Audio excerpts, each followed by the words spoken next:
आज के ताजिक निश्चित में सबसे पहले हम मुबारकबाद देते हैं जहाँ के उलमा के आलिमों को, इन्होंने आज एक सभा और एक नशिस्त रखी जनाब हाजी मरहूम फजलुर रहमान साहब की याद में। मैं उनके लिए चंद शब्द आपको के बीच रखना चाहूँगा। पूरी ज़िंदगी पुलिस डिपार्टमेंट में इन्होंने नौकरी की। जैसा हमारे अभी उस्ताद जनाब मोहसिन साहब ने कहा कि आईजी साहब रिटायरमेंट के बाद उन्होंने कहा कि हमने ये ऐसा डिपार्टमेंट है जहाँ जन्नत का मामला हो सकता है, जस्टिस यानी इंसाफ।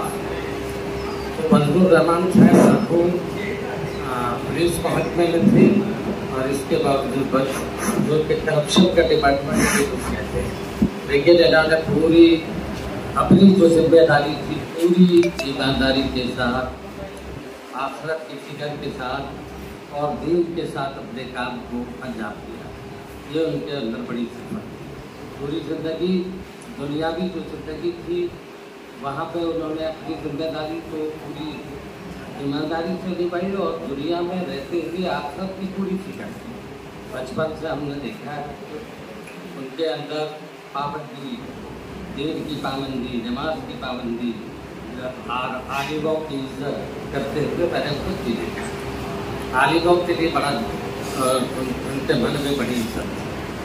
और जहाँ तक बच्चे और बच्चियों की पढ़ाई की बात है, उसके अंदर इल्म हो और इल्म है। हमारा इलाका में जो बेटियों का इल्म का माहौल पहले कम रहा है, लेकिन ऐसे मौके पर जब लोग बेटियों को इल्म देना पसंद नहीं करते थे, तब भी मरहूम फजलुर रहमान साहब ने बेटियों के एजुकेशन पर भी काफ़ी फोकस किया। उन्होंने अपनी गार्जियंस को अवेयर किया कि आप बेटियों को ज़रूर एजुकेशन दें। उस मामले में हमारे उस्ताद यहाँ मौजूद हैं, उनका भी बड़ा योगदान रहा है। तो इस तरह से बेटियों के अंदर इल्म और दीन आ गए तो पूरी फैमिली बन गई, पूरा नस्ल बन गया।